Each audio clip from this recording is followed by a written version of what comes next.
una casa de seguridad aparentemente abandonada, un incendio provocado, y entre las cenizas, fotografías que contenían secretos tan profundos que cambiarían para siempre la estructura de poder del cartel más temido de México. Quédate porque lo que voy a revelarte en los próximos minutos desafiará todo lo que creías saber sobre los orígenes del hombre que construyó un imperio desde las montañas de Sinaloa.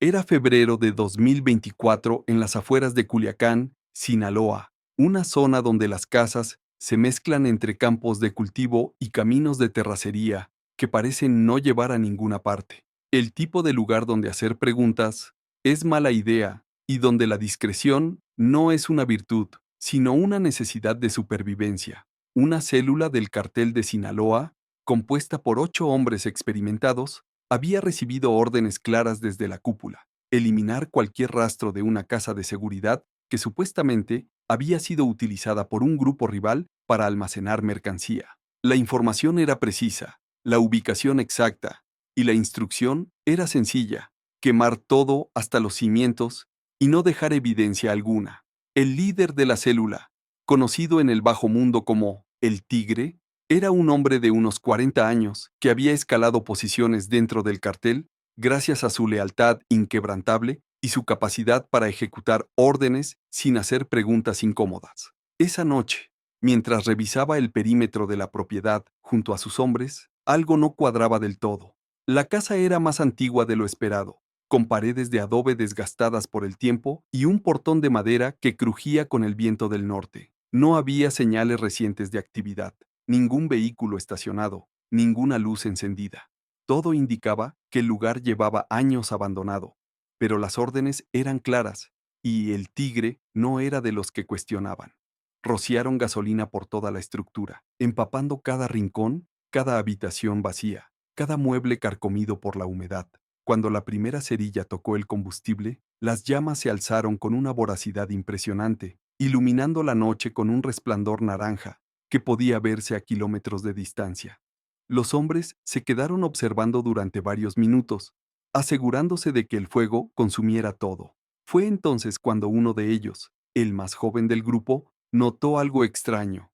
Entre los escombros que comenzaban a colapsar, una caja metálica había rodado desde lo que parecía ser un escondite bajo el piso de madera. El fuego aún no la había alcanzado completamente. Por instinto, o quizás por curiosidad, el joven sicario se acercó demasiado, arriesgándose entre las llamas para recuperar aquella caja. Era pesada, oxidada en los bordes, pero cerrada con un candado antiguo que se dio con un par de golpes de la culata de su arma. Cuando la abrió frente a sus compañeros, lo que encontraron no era dinero, no eran armas, ni siquiera documentos comprometedores de operaciones del cartel. Eran fotografías, decenas de fotografías en blanco y negro, algunas a color, pero desvanecidas por el paso del tiempo. Imágenes de niños jugando en las calles polvorientas, de un pueblo que muchos de ellos reconocieron de inmediato: La Tuna, Badiraguato, el lugar de nacimiento de Joaquín Guzmán, lo era, mejor conocido como El Chapo. ¿Alguna vez has sentido que estás sosteniendo algo que no deberías? Esa sensación de que lo que tienes en tus manos podría cambiar tu vida, o peor aún, terminarla. Eso fue exactamente lo que sintieron esos 8 hombres cuando comenzaron a revisar una por una aquellas imágenes. No eran simples fotos de infancia de un niño cualquiera, eran instantáneas que documentaban momentos que la narrativa oficial del Chapo Guzmán jamás había mencionado. Fotografías donde aparecía junto a figuras que, según los registros públicos y los corridos que glorifican su historia, nunca debieron haber cruzado su camino.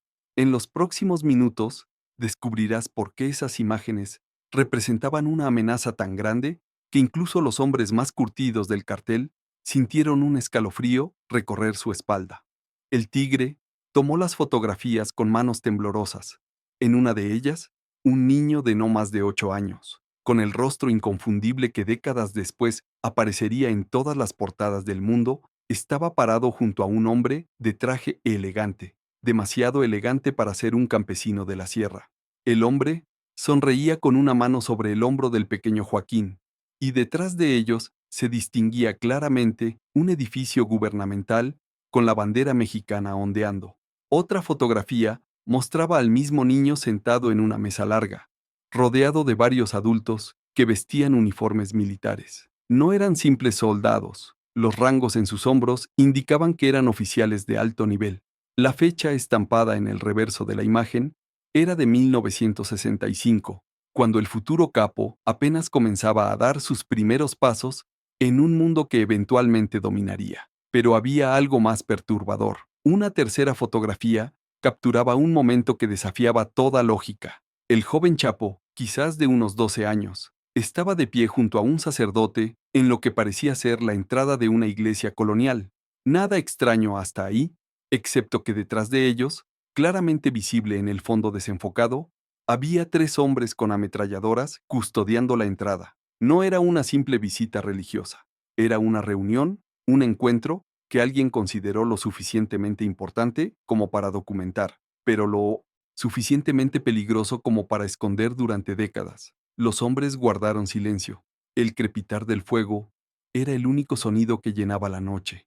El tigre sabía que tenía 2 opciones: reportar el hallazgo a sus superiores o hacer lo que cualquier persona con un mínimo instinto de supervivencia haría en esa situación: destruir las fotografías y olvidar que alguna vez existieron. Pero la curiosidad humana, esa maldita curiosidad que ha condenado a más personas de las que podemos contar, lo impulsó a seguir revisando. Y fue entonces cuando encontró la imagen que lo cambió todo. Era una fotografía más reciente, probablemente de finales de los años 70. En ella aparecía un Joaquín Guzmán adolescente, tal vez de unos 17 años, parado junto a un hombre mayor que cualquier seguidor de la historia del narcotráfico en México reconocería al instante: Miguel Ángel Félix Gallardo, el padrino, el hombre que fundó el cartel de Guadalajara y quien sentó las bases de lo que eventualmente se convertiría en todos los grandes carteles mexicanos. Pero no estaban solos.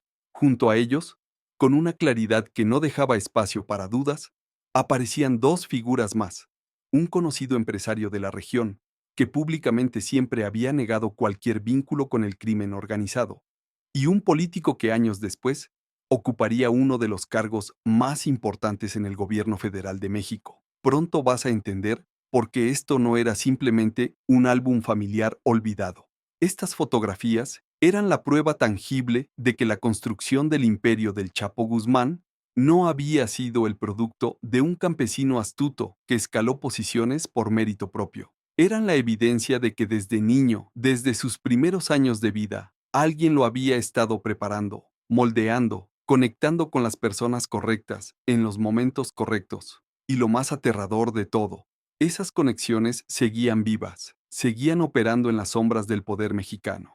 El tigre guardó las fotografías en su chaqueta y ordenó a sus hombres que no mencionaran una palabra de lo que habían visto. Subieron a sus camionetas y se alejaron del lugar mientras las llamas terminaban de consumir los últimos restos de aquella casa. Durante el trayecto de regreso, ninguno de ellos habló. Cada uno procesaba en silencio las implicaciones de lo que habían descubierto. Si esas imágenes salían a la luz pública, no solo se desmoronaría la leyenda cuidadosamente construida alrededor del Chapo Guzmán, sino que decenas de personas poderosas, algunas que aún ocupaban posiciones de influencia en México, quedarían expuestas. Pero aquí viene la parte que probablemente te estés preguntando: ¿quién era el dueño de esa casa? ¿Por qué alguien guardó esas fotografías durante tantos años en un lugar tan remoto? La respuesta llegaría días después, cuando el tigre decidió hacer algo que iba en contra de todas las reglas del cartel: investigar por su cuenta.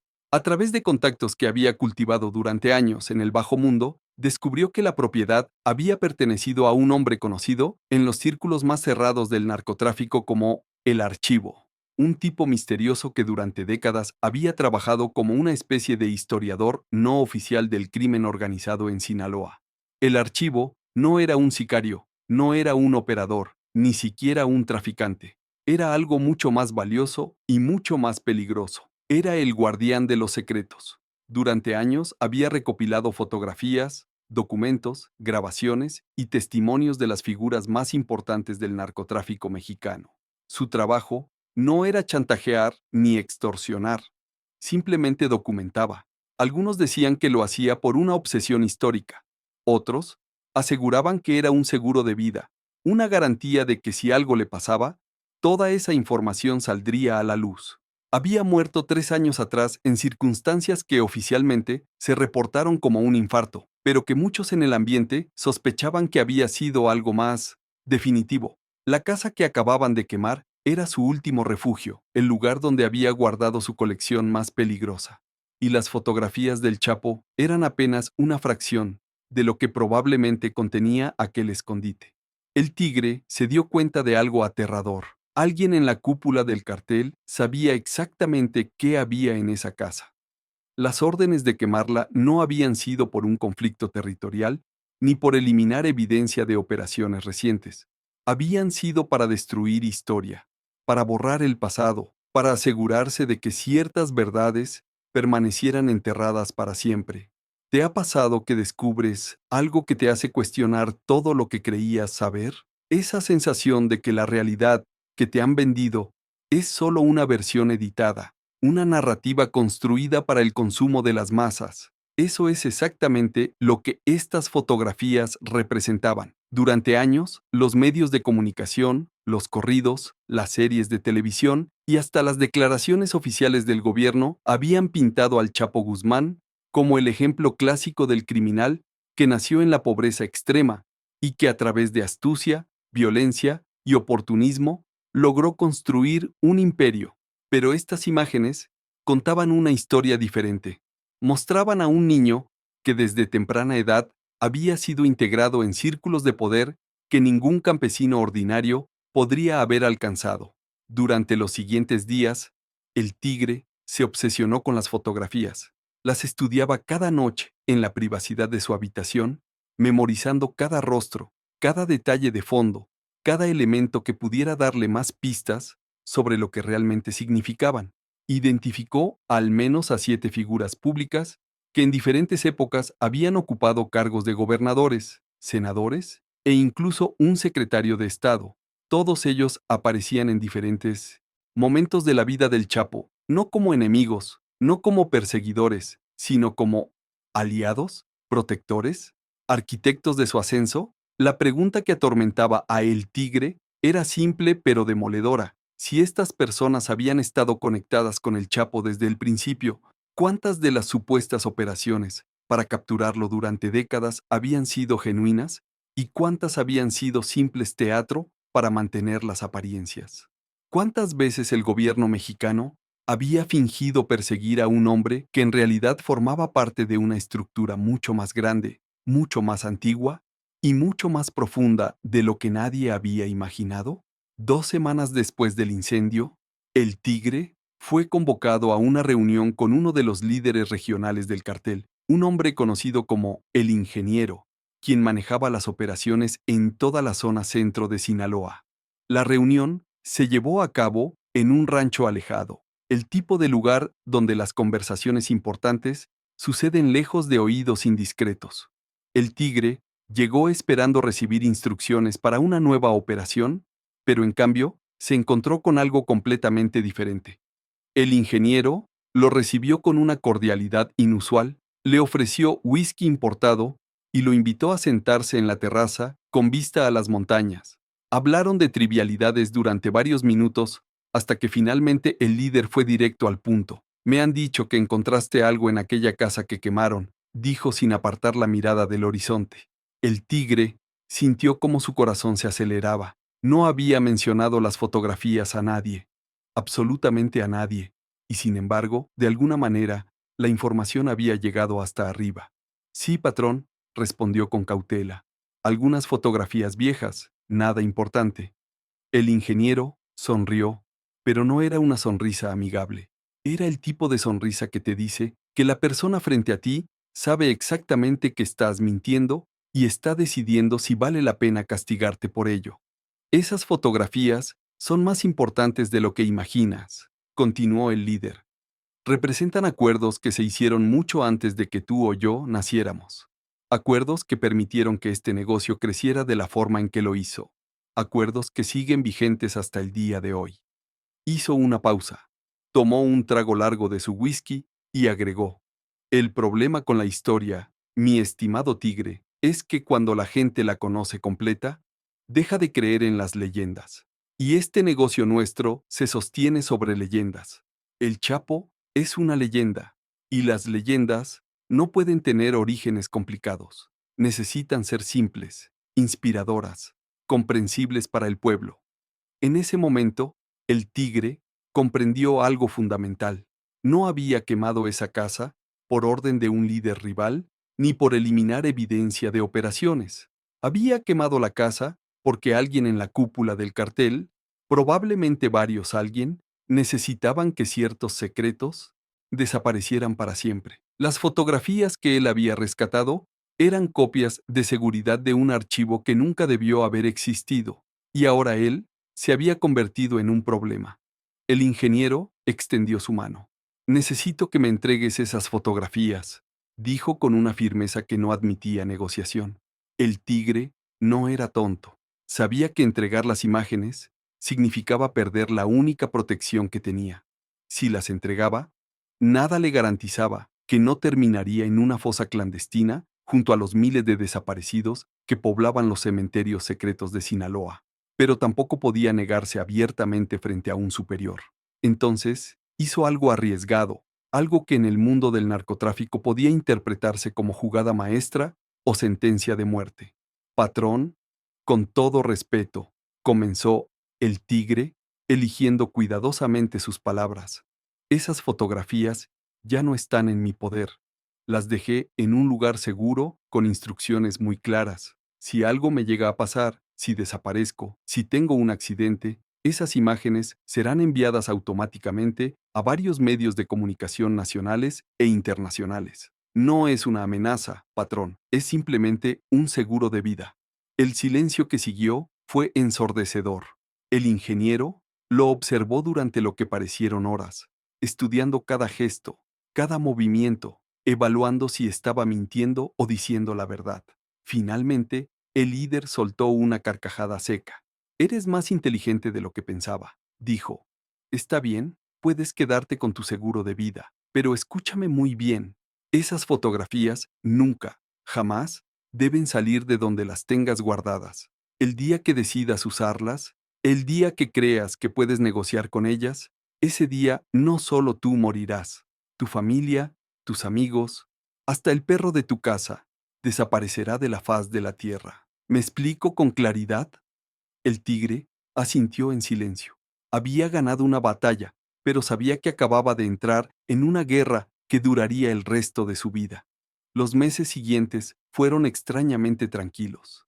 El tigre continuó con sus operaciones habituales, sin que nadie volviera a mencionar el incidente de las fotografías. Pero él sabía que estaba siendo vigilado constantemente. Cada movimiento que hacía era reportado, cada conversación que tenía era monitoreada. Se había convertido en un activo demasiado valioso para eliminar, pero demasiado peligroso para confiar plenamente en él. Vivía en un limbo que muchos en el mundo del crimen organizado conocen bien. Eres útil mientras te mantengas callado, pero el día que tu utilidad termine, tu vida también lo hará. Mientras tanto, las fotografías seguían guardadas en un lugar que solo él conocía. Las había estudiado tanto que podía reproducirlas de memoria.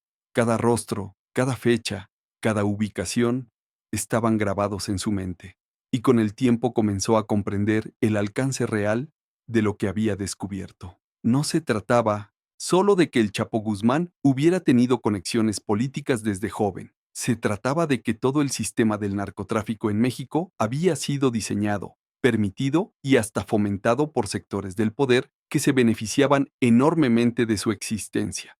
Las fotografías mostraban la génesis de un pacto no escrito. El gobierno permitiría que ciertos grupos operaran con relativa libertad a cambio de mantener un orden, de no cruzar ciertas líneas, de no atacar a determinadas figuras. Y cuando esas líneas se cruzaban, cuando alguien se volvía demasiado poderoso, demasiado visible, demasiado incómodo, entonces venían las capturas mediáticas. los operativos transmitidos en vivo, las declaraciones de guerra contra el narco que llenaban los noticieros, pero que en realidad solo servían para recalibrar el equilibrio de poder. ¿Alguna vez has sentido que las noticias que ves son solo la versión oficial de una realidad mucho más compleja? Dentro de un momento, vas a descubrir cómo estas fotografías revelaban un patrón que se había repetido durante décadas en México.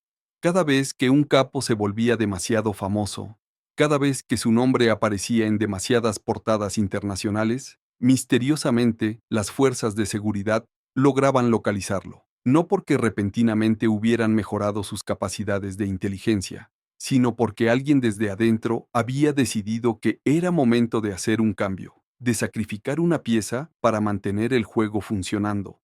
El Chapo había sido capturado 3 veces y había escapado 2 de ellas de formas que desafiaban toda lógica de seguridad. Un túnel de más de 1 kilómetro con ventilación, iluminación y rieles para un carrito motorizado construido debajo de una prisión de máxima seguridad.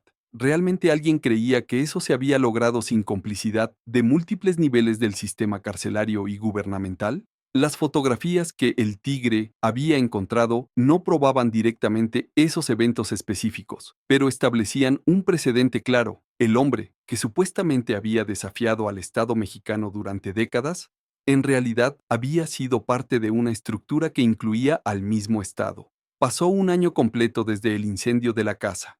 El Tigre había aprendido a vivir con el peso de su secreto. Había momentos en que pensaba en destruir las fotografías, en liberarse de esa carga que amenazaba con aplastarlo, pero cada vez que consideraba esa opción, recordaba las palabras de el ingeniero. Las imágenes eran su única garantía de seguir respirando. Sin ellas, se convertiría en un cabo suelto, en un testigo prescindible de algo que los poderosos querían mantener oculto. Entonces, sucedió algo que cambió completamente el panorama. En julio de 2025, estalló un conflicto interno dentro del cartel de Sinaloa que sacudió los cimientos de toda la organización. Dos facciones principales comenzaron a disputarse el control total de las operaciones, una liderada por los hijos del Chapo, conocidos como los Chapitos, y otra por aliados del Mayo Zambada. Lo que comenzó como desacuerdos sobre rutas de distribución y territorios, escaló rápidamente a una guerra abierta con decenas de ejecutados en ambos bandos. Las calles de Culiacán se convirtieron en zonas de batalla donde sicarios se enfrentaban abiertamente sin importar la presencia de civiles. El Tigre se encontró en una posición imposible. Ambos bandos intentaban reclutarlo, ofreciéndole dinero, poder y protección si elegía un lado, pero él sabía que elegir significaba convertirse en enemigo mortal del otro bando, y además tenía un activo que ninguno de los dos bandos conocía completamente: las fotografías. Durante las noches de insomnio que siguieron al inicio del conflicto, una idea comenzó a formarse en su mente, una idea peligrosa, posiblemente suicida, pero que podría ser su única salida de ese infierno. ¿Qué harías tú si tuvieras en tus manos información capaz de destruir imperios, pero que al mismo tiempo garantiza tu propia destrucción si la usas? En los próximos minutos vas a descubrir la decisión que tomó el Tigre, una decisión que tendría consecuencias que ni él mismo alcanzaba a imaginar. Una noche, mientras los enfrentamientos recrudecían en la ciudad, el Tigre hizo copias digitales de todas las fotografías. Las envió a través de canales encriptados a 3 destinos diferentes: un periodista de investigación estadounidense especializado en narcotráfico mexicano, una organización internacional de derechos humanos y un abogado que trabajaba documentando crímenes del Estado. Junto con las imágenes, envió un mensaje explicando su procedencia y su significado. No pedía dinero, no pedía protección, simplemente pedía que cuando llegara el momento adecuado, cuando él ya no estuviera para protegerse, esa información saliera a la luz. 2 días después, el Tigre desapareció. Su camioneta fue encontrada abandonada en una carretera secundaria con señales de violencia. Había sangre en el asiento del conductor, pero no había cuerpo. Las autoridades abrieron una investigación que, como tantas otras en México, quedó archivada sin resultados concluyentes. Ambos bandos del cartel negaron cualquier responsabilidad, cada uno culpando al otro de la desaparición. Algunos dijeron que había huido del país, otros que estaba escondido esperando que la guerra terminara. Pero los que realmente sabían, los que movían los hilos desde las sombras, entendían que el tigre había cometido el error más grande que cualquier persona puede cometer en ese mundo. Había distribuido información que no debía ser distribuida. Las fotografías nunca fueron publicadas. El periodista estadounidense recibió amenazas tan específicas y detalladas sobre su familia que decidió no tocar el material. La Organización de Derechos Humanos determinó que sin contexto adicional y sin la posibilidad de verificar independientemente la autenticidad de las imágenes, publicarlas representaba riesgos legales y de seguridad demasiado grandes. El abogado simplemente desapareció 3 semanas después de recibir el material, y su oficina fue saqueada de forma tan profesional que no quedó ni un archivo digital recuperable. Así es como funciona el verdadero poder en México. No necesitas censura oficial cuando puedes ejercer presión en todos los puntos de la cadena de información. No necesitas leyes mordaza cuando el miedo es suficiente para mantener bocas cerradas. Las fotografías que el tigre había encontrado entre las cenizas de aquella casa no solo documentaban el pasado del Chapo Guzmán, documentaban décadas de complicidad estructural entre el crimen organizado y los poderes fácticos de México. Y ese tipo de verdades son demasiado peligrosas para permitir que circulen libremente. Hoy, más de un año después de esos eventos, la guerra dentro del cartel de Sinaloa continúa. Los enfrentamientos han dejado cientos de muertos y han sumido a estados enteros en una violencia que parece no tener fin. El gobierno federal implementa estrategias de seguridad que suenan bien en ruedas de prensa, pero que en la práctica logran poco o nada. Los operativos mediáticos siguen sucediendo. Las capturas de lugartenientes siguen anunciándose con bombos y platillos, pero la estructura fundamental del narcotráfico permanece intacta, operando, generando billones de dólares y corrompiendo cada institución que toca.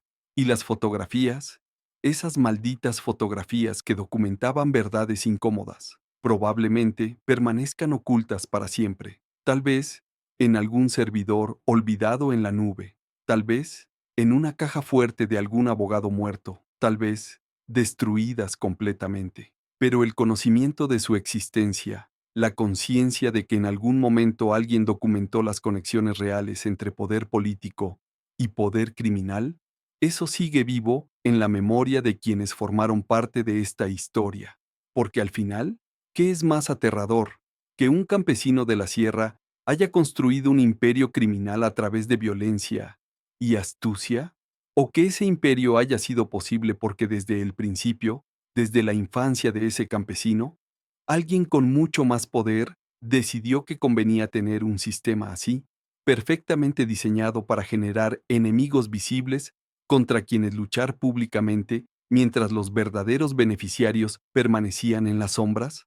Las autoridades mexicanas, esas mismas que aparecen en conferencias de prensa prometiendo estrategias definitivas contra el crimen organizado, son las primeras en saber que el sistema actual les conviene perfectamente, porque mientras existan carteles visibles, mientras existan capos cuyas fotos puedan exhibirse como trofeos, la atención pública permanece enfocada en los criminales y no en las estructuras legales que permiten su existencia. Es más fácil culpar a un grupo de hombres violentos de las montañas de Sinaloa que admitir que décadas de decisiones políticas, económicas y sociales crearon el ecosistema perfecto para que el narcotráfico no solo existiera, sino que prosperara. Y mientras tú, ciudadano común, ves las noticias cada noche escuchando sobre decomisos de droga, sobre enfrentamientos, sobre la supuesta guerra contra el narco, las fotografías de un niño de 8 años, parado junto a políticos que juraron combatir el crimen, permanecen ocultas, protegiendo un secreto que todos intuyen, pero que nadie puede probar, que el enemigo público número uno fue creado, nutrido y protegido por el mismo sistema que jura destruirlo. Ahora bien, después de conocer esta historia, después de entender cómo funcionan realmente las estructuras de poder en México, Te hago una pregunta que deberías hacerte cada vez que veas un operativo gubernamental en las noticias, cada vez que escuches sobre la captura de un capo importante, cada vez que un político prometa acabar con el narcotráfico.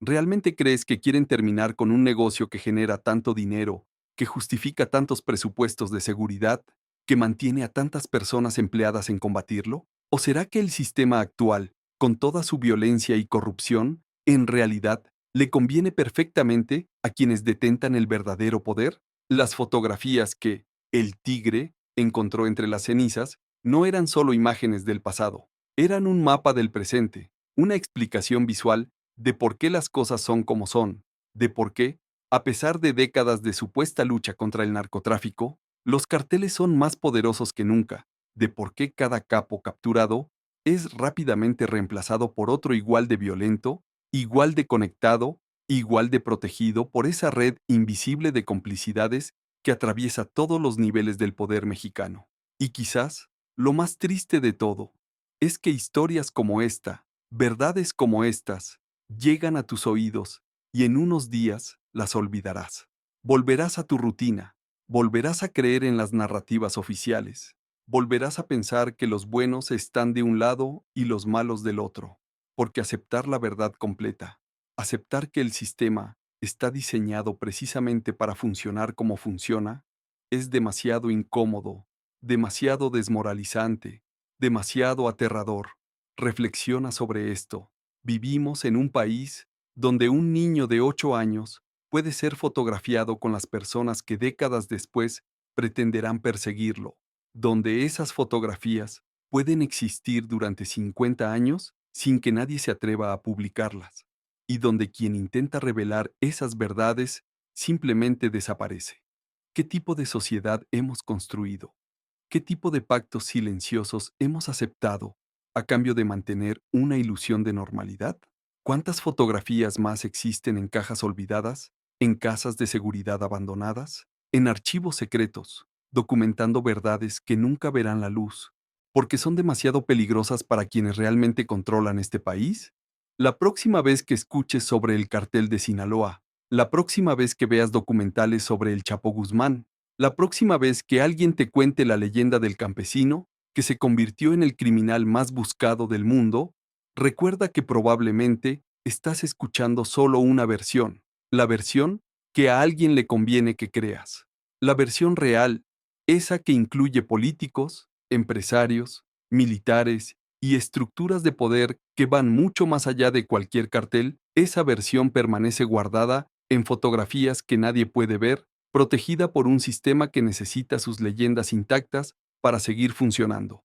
Si esta historia te ha hecho reflexionar, si te ha mostrado una realidad que va más allá de los titulares superficiales y los análisis simplistas que abundan en los medios, entonces suscríbete a este canal, porque aquí no te vamos a contar las versiones oficiales que ya conoces. Aquí vamos a explorar las verdades incómodas, las historias que se esconden detrás de las leyendas, los secretos que el poder prefiere mantener ocultos. Cada semana traemos relatos que te harán cuestionar todo lo que creías saber sobre el crimen organizado en México, sobre las estructuras de poder, sobre cómo realmente funciona este país. No te pedimos que te suscribas solo porque sí. Te pedimos que te suscribas, porque necesitas estar informado de las verdades que otros canales no se atreven a contar. Porque en un país donde la información es poder, conocer la historia completa es tu única defensa contra la manipulación. Así que dale al botón de suscripción, activa las notificaciones y únete a una comunidad que busca la verdad más allá de las narrativas oficiales.